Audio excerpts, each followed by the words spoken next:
안녕하십니까, 공역 강사 최창입니다. 자, 오늘부터 이제 기획연재로 뭘 진행할 거냐면 수능 특강에 있는 비문학들 중에서 혹은 수능 완성에 있는 비문학들 중에서 좀 어려운 지문들 위주로 해서 한번 제가 설명을 좀 해드리려고 해요. 그러니까 뭐 연계가 되면 사실 비문학은 연계가 많이 느껴지지 않죠. 그런데 기본적으로 이제 여러분들이 배경 지식이 있다면, 이게 저는 이제 기본적으로 그런 생각하거든요. 그러니까 독서가 이래저래 읽는 방법들을 여러분이 좀 잘 강구한 상태에서 차근차근 시간 안에 문제를 풀면 좋은데, 대체적으로 대부분의 학생들이 지금 이 수능 시험에 이 80분 시험을 어떻게 활용하냐면 선택이란 문학을 먼저 풀고 독서를 나중에 푸는 구조로 사용하고 있어요. 그리고 이제 독서 시간이 사실은 이제 앞에 있는 문학이나 선택 과목을 문제를 풀다 보면 조금 물리는 경향이 있어서 시간이 부족한 측면도 있죠. 근데 또 더 큰 건 뭐냐면 독서 자체의 난이도가 높아서 시간이 많이 걸립니다.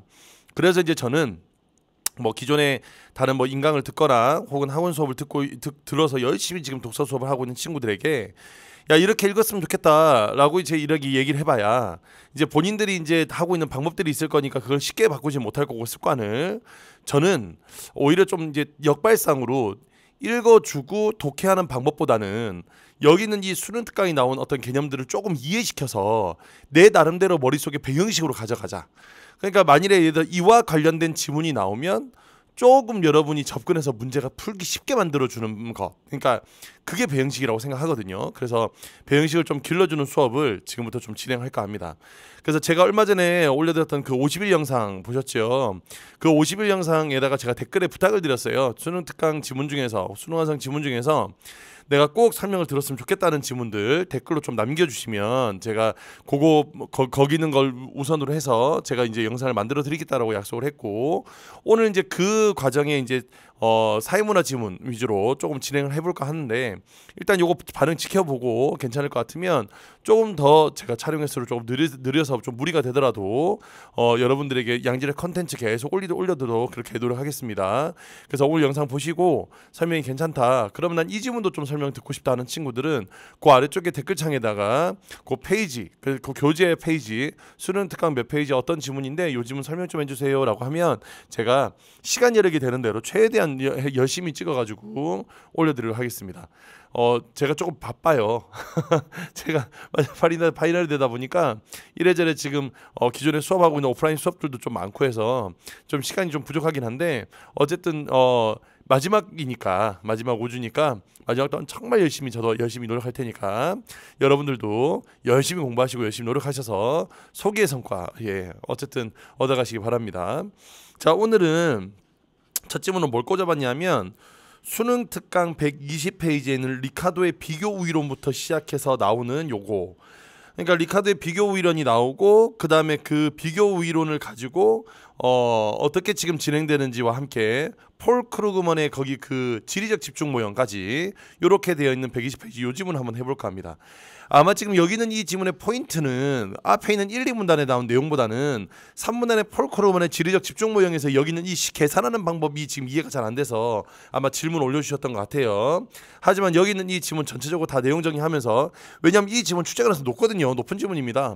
그러니까 지금 작년 수능까지 계속 법지문이 나왔기 때문에 올해 수능은 어쨌든 경제지문이 나온다고 보면 이렇게 지리와 관련된 형태의 문제, 특히 국제무역 이런 것들이 다 코로나 관련 컨텐츠이기 때문에 이런 것들이 충분히 나올 수 있다는 것 감안하시고, 제가 이제 이것저것 설명을 하기 위해서 이렇게 화면을 이렇게 분할해서 지금 진행하고 있거든요. 그래서 이쪽에 여기는 이 본문 지문에다가는 제가 밑줄을 열심히 끌 거고 여기다가는 열심히 이제 설명을 할까 합니다. 그래서 이렇게 나눠놨다는 점 감안하시면서 글씨가 조금 작게 보이더라도 알아서들 보세요. 알겠습니까? 알아서들 보시기 바랍니다. 자, 그럼 수능 특강 120페이지 가보도록 하겠습니다. 아직 교재가 안 풀려 있는 친구들은 한번 풀어보시고 이 수업 듣기를 바라고요. 그 다음에 수능 특강 교재가 따로 그 준비가 돼 있지 않은 친구들은 EBS 홈페이지에 가면 다운로드 받으실 수 있어요. 요 페이지만 다운로드 받으시는 것도 괜찮아요. 요 페이지만. 그러면 지금 여러분 그 왼쪽에 보이는 화면 같은 요런 게 나옵니다. 다운로드 받으셔가지고 한번 보시는 것도 괜찮을 것 같아요. 자, 그럼 가보겠습니다. 리카도의 비교 우위론에 따르면, 자, 일단 먼저 첫 번째, 자, 요거는 이제 하나 정리하고 가야 돼. 지금처럼 전문가나 권위자의 주장이 나와요. 권위자의 주장을 소개하는 글이 나와. 주장을 소개하는 글이 나와. 그러면 잘 생각해 보자고. 전문가나 권위자의 주장을 소개하는 글은 결국에 여기는 이 주장을 통해서 뭔가를 얘기하고 싶었을 거 아니야, 그지? 그러니까 중간에 있는 그런 논리의 과정들, 나는 이렇게 생각해, 저렇게 생각해, 왜냐하면 이래, 왜냐하면 저래라는 이런 논리적 과정도 매우 중요하지만 결론적으로는 이 주장의 결론이 중요하다. 결론이 중요한 거야. 결국에 지금 여기서 하고 싶었던 말이 뭐냐? 리카도가 비교 이론을 통해서 하고 싶었던 얘기가 뭐냐? 폴 크루그먼은 여기는 이 지리적 집중 모형을 통해서 이야기하고 싶었던 게 뭐냐? 요거를 찾아가는 과정이 중요하다. 요거 잘 기억하셔야 됩니다. 알겠죠? 요거 잘 기억하셔야 됩니다. 자, 그러면 여기서 우리는 어떻게 할 거냐면 우리 몇 가지만 좀 정확해. 전문가나 권위자의 이름이 나오면 우리는 거기다가 네모를 치자. 이해됐죠? 전문가나 권위자의 주장이 나오면 거기다 네모를 치자. 이름이 나오면 이름에다가는 표시를 하고, 여기는 이 결론에다가 밑줄로 표시하자. 요 두 가지만 여러분하고 다 하고 약속하고 갈게요. 자, 그러면 일단 지문 보자마자 리카도란 사람 이름 나오면 요렇게 네모 치는 거야. 리카도의 비교 우리에 따르면 국제무역은 세계 전체의 생산을 증가시킨다. 이건 중요한 거 아니야. 이건 중요한 거 아니에요. 생각해봐라. 리카도의 비교 이론이 전체 생산을 증가한다는 말을 가지고 어떻게 문제를 내겠니? 조금만 더 가볼게. 결론이 뭔지 가는 거야. 한 나라가 다른 나라에 비해 두 재화의 생산 비용이 모두 낮아 두 재화 모두 절대 우위를 갖는다고 하더라도 두 재화 생산의 기회비용을 비교하면 두 나라 모두 상대적으로 기회비용이 낮은 재화가 존재하게 된다. 국가 A는 장미 생산의 비교 우위가 있고, 그 다음에 국가 B는 컴퓨터 생산의 비교 우위가 있는 상황을 생각해보자. 이때 국가 A가 B의 시장에 공급할 장미를 생산하는 한편 국가 B가 A의 시장에 공급할 컴퓨터를 생산한다면 양국의 생활 수준은 함께 향상될 수 있을 것이다. 자, 그래서 뭐라 그랬냐면 이렇게 국제무역은 각국의 비교 우위를 갖는 재화 생산을 전문화하고 그 재화를 서로 교환하게 함으로써 세계 생산을 증가시킨다는 것이다. 이렇게 되는 거야. 자, 다시 한 번 더. 여기서 비교 우위를 갖는 재화 생산을 전문화하는 거예요. 그렇게 교환하다 보면 당연히 세계 생산이 증가하게 된다는 거야. 자, 이 말이 무슨 말이냐면 이런 겁니다. 잘 보세요. 여기에 지금 포인트 되는 단어가 결국에는 기회비용이지. 기회비용이잖아. 예를 들어서 이제 이 기회비용이란 말이, 자, 이제 여러분 잘 이해하시겠어? 기회비용이 이 물건을 생산을 포기함으로써 얻게 될 것이 수입이 비용이야. 그러니까 그 비용이 낮게 생산된다는 얘기는 무슨 말이냐면 이런 거예요. 지금 여기는 요걸 다시 빼가지고 A 외국이 지금 여기에 장미가 있고 그 다음에 여기에 컴퓨터가 있다고 치자. 컴퓨터가 있다고 칠게. 자, 이 두 물건을 생산하고 싶어. 그러면 여기는 이 물건을 각각 생산한다 그러면 여기는 이 생산을 통해서 얻어지는 이득이 있겠지. 그러니까 여기는 이 장미가 5고 컴퓨터가 10이라고 치자. 이득이 알겠죠? 지금 이 반대가 되는 거죠. 반대가 되는 거. 미안. 반대가 돼야지. 자, 컴퓨터가 3이라고 칠게. 자, 얻을 수 있는 이득이. 그러면 결국에 지금 여기는 장미를 생산함으로써 컴퓨터를 생산하지 못하게 되잖아. 그러면 이 장미 생산에 따라서 생기는 기회 비용은 여기는 이 반대인 컴퓨터를 생산하지 못함에 따라서 버려지는 이익인 거야. 그러면 컴퓨터는 3이라는 이득을 가졌으니까 기회비용은 얼마가 되는 거? 그렇지, 기회비용은 3이 되는 거예요. 그러면 결국에 지금 여기는 이 A라는 곳은, 봐라, 이걸 거꾸로 생각해 볼게. 만일에 장미가 아니라 컴퓨터를 생산한다면 기회비용이 5가 되겠지, 그지? 그럼 마이너스 2가 되겠네, 이득은. 하지만 장미를 생산하면 이득이 2인 거야. 지금 내 말이 이해됐어? 다시 한번 차근차근 아직 이해를 잘 못한 친구들을 위해서 이 기회비용이라는 걸 잘 이해를 하셔야 됩니다. 자, 기회비용은 다시 한번 더. 장미가 5의 이득이고 컴퓨터가 3의 이득이라고 치자, 알겠죠? 이런 이득이 있다고 칠게. 그러면 장미만 생산하게 되면 컴퓨터에서 벌어들인 이득을 포기하게 되는 셈이지, 그지? 그러니까 여기서 기회비용이란 것은 뭐냐면, 기회비용이란 건 반대편에 있는 이득을 포기하는 그 이득이 비용이 되는 거야. 그러니까 여기서 장미를 선택함에 따라서 컴퓨터를 포기해야 되니까 3의 이득을 포기하게 되는 거네. 그러면 여기는 이 3이 기회비용이 되는 거고 여기는 이 3이 기회비용이 되는 거고 자연스럽게 2만 남는 거예요. 그러면 컴퓨터는 잘 봐라. 컴퓨터는 오히려 컴퓨터를 선택하면 장미 여기는 마이너스 5가 기회비용이 되는 거지, 그지? 그러면 여기서 마이너스 2가 되겠네. 오히려 손해가 되겠네. 그래서 상대적으로 기회비용이 낮은, 그럼 기회비용은 당연히 뭐가 낮겠어? 컴퓨터를 포기할 때 기회비용이 낮겠네. 그래서 포인트는 뭐냐면, 잘 봐라. 기회비용이 낮은 재화가 존재하는데 이 기회비용이 낮은 것이 결국 뭐 한다고? 이익이 극대화되는 거야. 여기 기회비용이 낮은 존재가 결국 이익이 커지는 거다.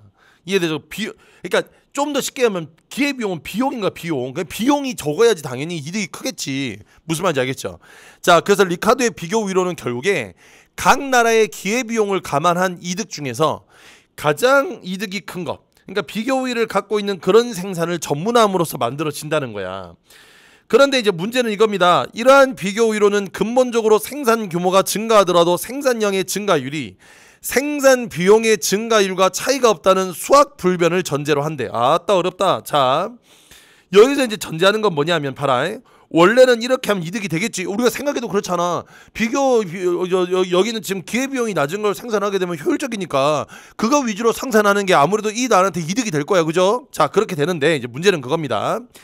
이러한 비교 우위로는 근본적으로 생산 규모가 증가하더라도 생산량의 증가율이 생산 비용의 증가율과 차이가 없다는 수학 불변을 전제로 한대. 그러니까 이 말을 우리가 그래프 형태로 그리면 지금 여기는 이 말을 그래프 형태로 그리면 이런 거야. 결국에 생산량이 증가하면 생산의 비용도 요렇게 함께 요렇게 증가한다는 뜻인 거예요. 이해됐죠? 이걸 수학 불변을 전제로 해. 자, 그러나 실제로 많은 산업에서 규모의 경제가 발생하여 생산 규모가 커지면 생산량의 증가율이 생산 비용의 증가율보다 커지는 수학 체증이 나타난대. 자, 다시 한 번 더. 실제로 많은 산업에서는 규모의 경제가 발생해서 생산 규모가 커지면 생산량의 증가율이 생산 비용의 증가율보다 커진다는 거야. 자, 이 말이 무슨 말이냐면 잘 봐라. 어떤 재화를 일정 단위까지 생산하는 데 필요한 고정 비용이 10단위고, 그러니까 여기서 이제 고정 비용이란 건 뭐냐면 이렇게 이해하시면 돼. 초기 생산량이라 생각하시면 돼요. 초기 생산량. 아니, 초기 생산 비용이라 하면 돼. 아니, 이제 물건을 만들려면 공장도 필요하고 노동자도 고용하고 자재도 사고 해야 되잖아. 물건을 만들기 전에. 그러니까 이 고정 비용이란 그런 거야. 한 단위의 재화를 생산할 때마다 비용이 1단위씩 추가된다고 가정해 보자.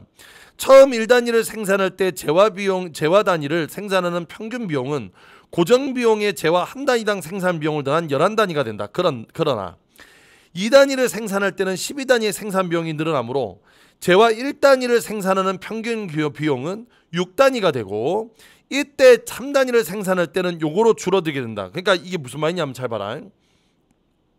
여기서 수학 체증이란 건 이게 수학 불변이라 했어. 이렇게 된다고 생각했는데 실제로는 어떻게 되는 거냐면 잘 봐. 실제로는 어떻게 되냐면 자, 이게 생산량이야. 이게 비용이야. 그러면 생산 비용이 더 늘지 않고 초반에 많이 늘었다가 나중엔 천천히 올라가는 이런 그래프가 만들어진다는 거야. 그러니까 생산량은 훨씬 더 많은데 비용은 적게 드는 거예요. 비용은 적게 드는 거라고 이렇게. 그러면 얘를 평균으로 계산하면 요런 그래프가 그려지는 거야. 평균으로 계산하면. 그러니까 평균이 되면 점점점 낮아지는 거지. 평균 생산비가. 그래서 물건을 많이 만들면 만들수록, 그럼 결국에 이 말은 무슨 말이냐면 결국에는 생산량이 늘면 늘수록 생산 비용도 증가하긴 하는데 그 증가율은 오히려 떨어지는 겁니다. 이해됐죠? 지금 무슨 말인지 이해됐어?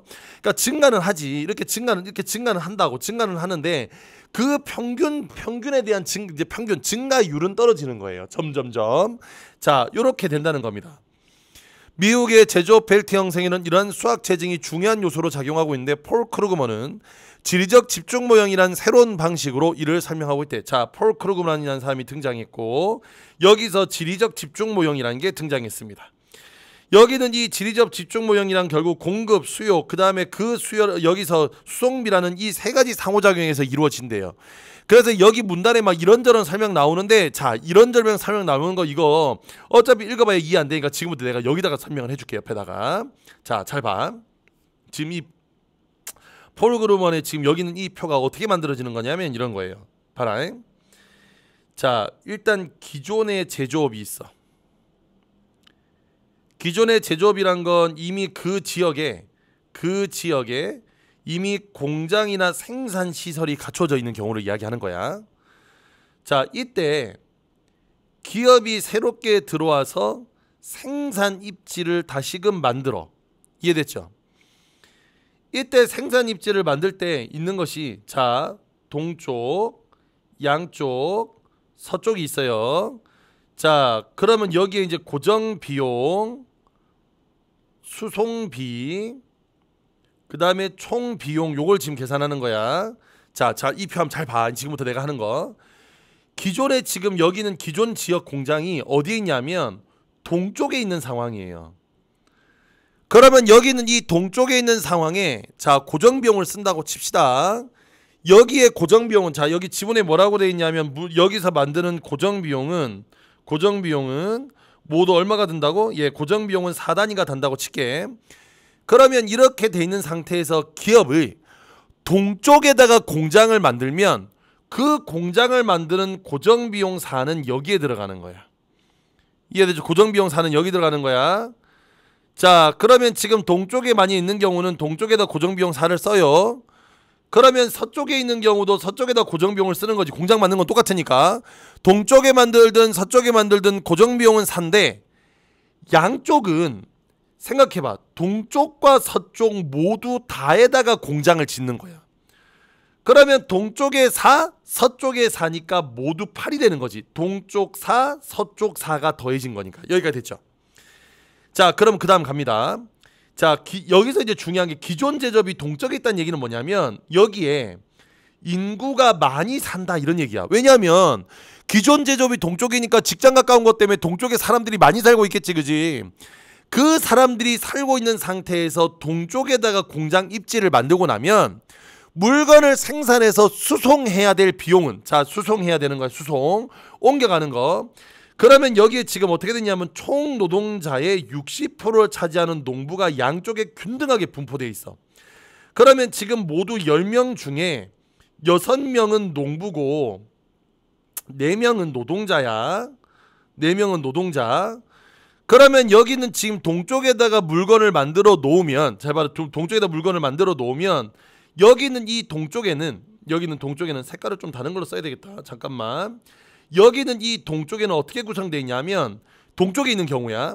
그러면 농민은 여기에 동쪽과 서쪽으로 각각 여기는 이것이 양쪽에 균등하게 분포한다 그랬으니까 여기에 3만 들어있어. 그러면 서쪽에 농민이 얼마가 들어있다고? 서쪽에 농민이 3이야. 그러면 동쪽에 원래 기존 제조업이 동쪽에 있었으니까 노동자 4는 여기 있었겠지. 그러면 잘 생각해봐. 여기는 지금 수송비가 모두 10 중에서 농민 3과 노동자 4는 동쪽에 거주하고 있는 거니까 수송비가 들어 안 들어? 안 들어. 그러면 여기서 지금 수송비는 얼마가 드는 거냐면 3이 드는 겁니다. 3. 이해가 됐죠? 이건 뭐냐면 서쪽에 살고 있는 농민 몫이야. 이해가 됐어? 자, 그러면 이렇게 되니까 잘 봐라. 이렇게 되니까 총 비용은 어떻게 되냐면 총 비용은 7이 되는 거예요. 7이 되는 거예요. 자, 그럼 서쪽으로 갈게. 서쪽으로 합니다. 그러면 서쪽으로 가면 농민 지금 이건 3. 이거 동쪽에 있는 농민이야.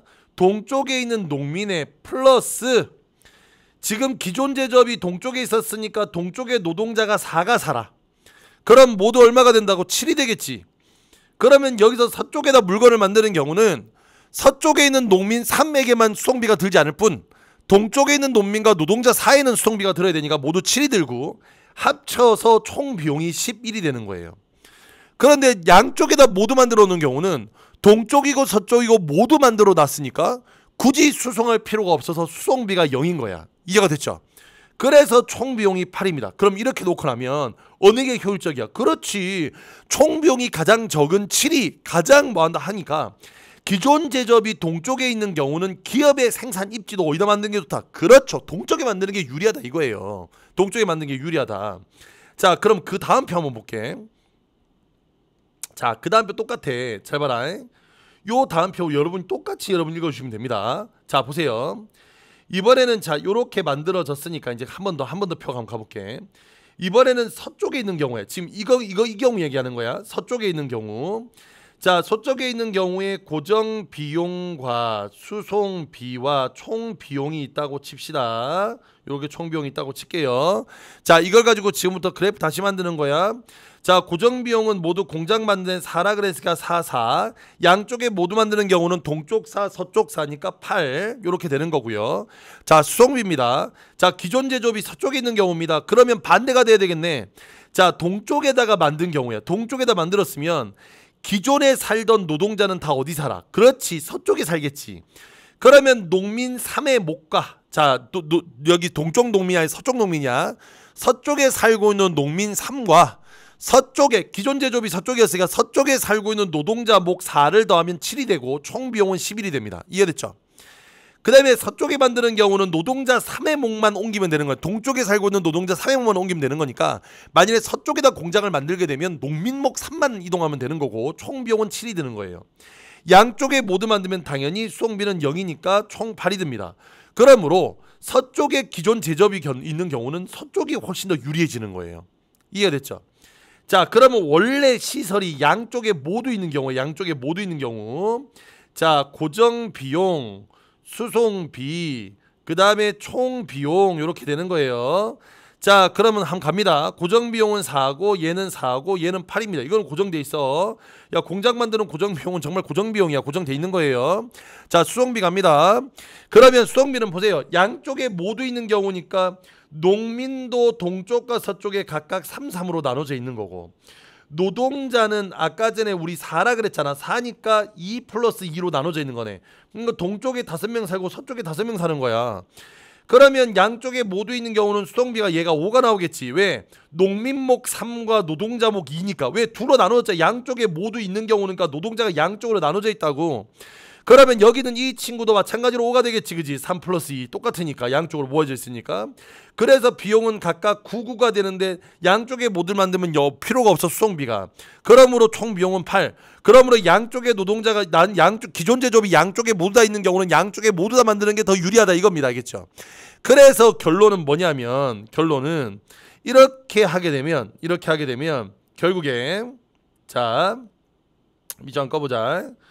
그러면 여기에 동쪽에 이렇게 만들게 되면 훨씬 더 동쪽, 그래서 서쪽에 만들게 되면 훨씬 더 서쪽, 그래서 따라서 모든 제조업이 동쪽에만 집중되어 있을 때는 기업의 가장 합리적인 선택은 동쪽에 공장을 세우는 거예요. 이유가 뭐죠? 당연히 수송비 때문입니다. 수송비, 기존 입지에 따른 수송비 때문인 거야. 이처럼 제조업의 분법에 따라 생산 입지에 따른 비용이 달라지며 이에 대한 기업의 합리적인 선택은 달라지게 됩니다. 그래서 전국 초기 미국인들은 대부분의 농업에 종사했으며 제조업에서 규모의 경제가 거의 발생하지 않았고 교통시설의 미비로 수송비가 매우 비쌌어요. 따라서 이 시기에 지리적 집중 현상은 나타날 수 없었대요. 점차 농업에서 공업으로 산업이 이행하면서 남부를 제외한 대부분의 지역에 제조업이 등장하기 시작했어. 19세기 후반에는 제조업에서 규모의 경제가 증가하였고 교통시설의 확장에 따라 수송비가 크게 낮아졌으며 비농업 거주지의 인구 비중이 증가했대요. 그 결과 북동부와 중서부 지역의 낮은 지역에 강력한 제조업 벨트가 형성되었대. 이게 그 러스트 벨트인가 그렇게 돼요.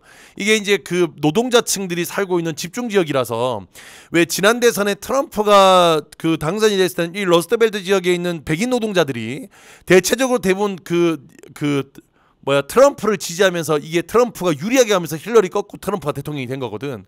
그런데 이제 그 다음 대통령 지금 미국 대통령 이름 갑자기 까먹었어.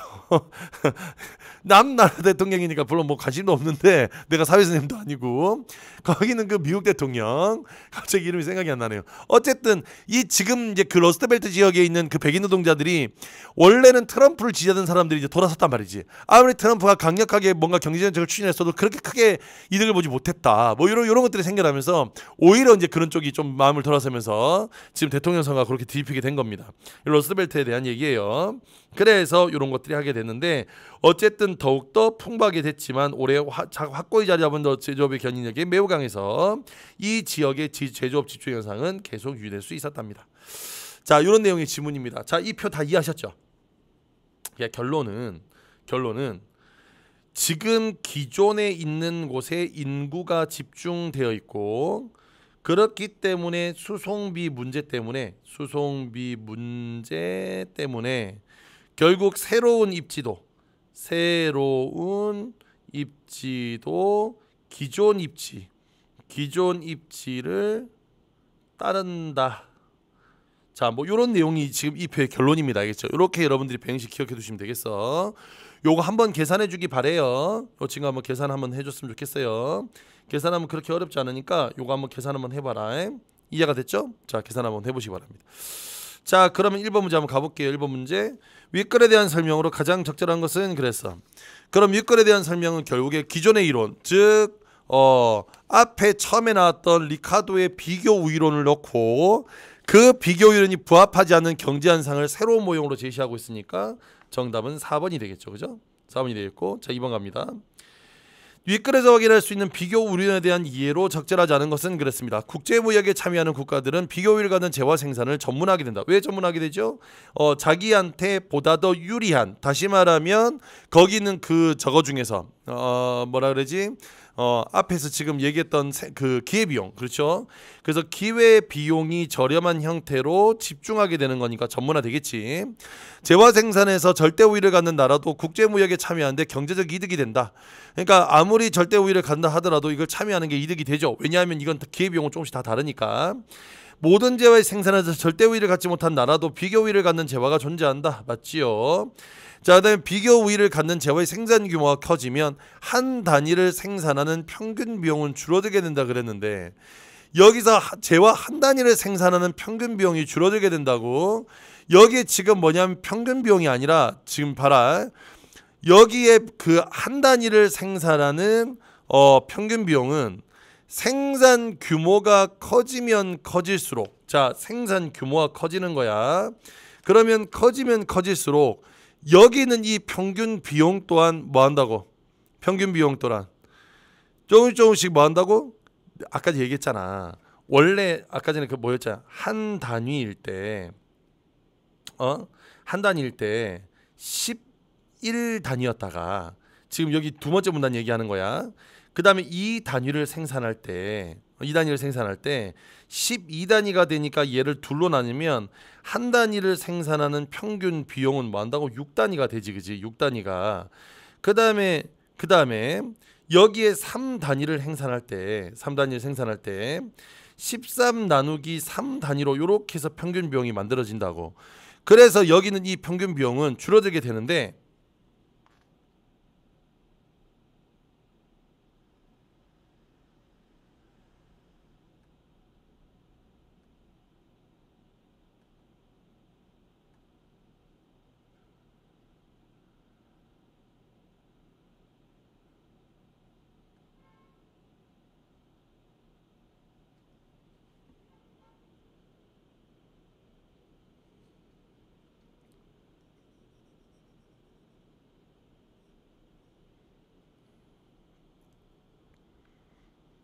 자 4번 비교 우위를 갖는 재화의 생산 규모가 커지면 한 단위를 생산하는 평균 비용은 줄어든다 그랬는데, 이거 정답 4번이지. 왜냐하면 잘 봐라, 비교 우위로는 수학 불변이었어. 수학 불변.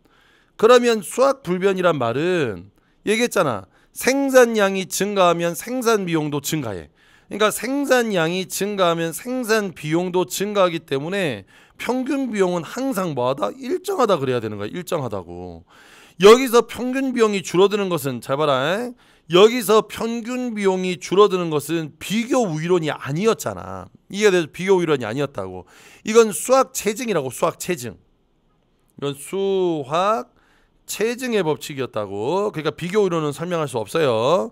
국제무역을 통해 비교 우위를 갖는 재화를 서로 교환하는 국가들은 생활 순위가 항상 향상할 수 있다. 이게 마지막 문단 내용, 그 첫 문단의 마지막 줄 내용이었죠. 그래서 이 친구는 모두 1문단에서 근거를 찾았어야 돼. 여기는 4번은 안 됩니다. 자 3번에 폴 크루그만의 견해에 따라서 기억의 상황을 분석한 내용으로 적절한 걸 찾으래요. 그러면 여기서 폴 크루그만의 상황은 결국 기존의 제조업, 아까 결론이 그렇잖아.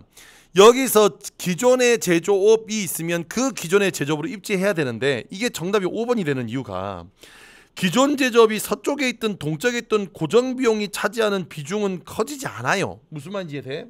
자 다시 한 번 더. 이 말이 무슨 말이냐면 여기는 지금 이 고정비용은 봐라. 동쪽을 입주로 한 기업은 서쪽을 입주한 기업보다 총비용에서 공산품 생산을 위한 고정비용이 차지하는 비중은 커진다 그랬는데 고정비용은 그대로라니까? 그럼 어떻게 되냐면 아까 전에 동쪽 서쪽이야. 자, 서쪽을 한다 그랬어. 그러면 여기서 서쪽에 있는 경우에 이때 동쪽의 고정비용은 4, 서쪽의 고정비용도 4였어. 이때 수송비가 얘가 7이 들고 얘가 3이 들어서 오히려 지금 여기는 이 동쪽은 모두 11입니다. 그러면 지금 서쪽은 수송비보다 고정비용이 큰 상태인 거야. 지금 내 말이 이해됐어? 수송비가 더 커진 상태야. 그렇다면 지금 이런 경우에는 여기는 이 동쪽을 입주한 기업은 서쪽을 입주한 기업보다는 훨씬 더 적은 고정비용이겠죠. 그러니까 이게 작아진다 하는 게 맞겠네. 이해가 됐어? 그러니까 얘는 총 7 중에 4라면 얘는 11 중에 4가 되는 거니까 비중이 작지. 왜냐하면 그만큼 뭐가 커지기 때문에 수송비가 커지기 때문입니다. 알겠죠? 수송비가 커지기 때문입니다. 그래서 3번 문제 정답은 5번이고요. 4번에 A에서 E에 대한 설명으로 적절하지 않은 것은 그랬습니다. 자, 이것도 정답이 5번인데 자, E 갑니다. 여기서 지금 E에 나온 11단이라고 되어 있는데 자, 정답은 5번이죠. 공장 설비를 갖추기 위한 고정비용과 동쪽에 있는 농부 수요를 합한 것과 같다 그랬는데 여기서 지금 11단위는 뭐였냐면 서쪽인데 여기에서 고정비용은 4, 동쪽에 있는 농부의 수요는 3 하면 11이 안 되지. 여기에 뭐 한다고? 기존 노동자들 살고 있는 4가 더해져야 되는 거야. 그래서 모두 합계가 얼마가 나온다고? 11이 나온다고. 요거 표 계산하는 것만 여러분 알면 돼. 자, 그 다음 5번 가볼게. 가와 보기의 가가 모두 해당하는 설명으로 적절한 것 그랬는데 이건 정답 3번이죠. 이건 쉽지 않아. 여기에서 이렇게 돼서 더 효율적인 키 방식이 고안되었지만 그럼에도 불구하고 오랫동안 사용한 이것이 그대로 남아있다니까 정답은 3번. 달라졌지만 계속 그렇게 되고 있다 입니다. 다 됐나요? 다 됐어요. 자, 일단 그러면 여기 있는 여기까지 수능 특강 독서 사회문화 2강에 있는 폴 크루그먼 이 서양 이름 어려워요. 폴 크루그먼의 지리적 집중 모형에 대해서 알아봤습니다. 그럼 저는 다음 시간에 다음 영상으로 다시 찾아뵙도록 하겠습니다. 모두 고생하셨고요. 다음 시간에 다시 만나요. 안녕.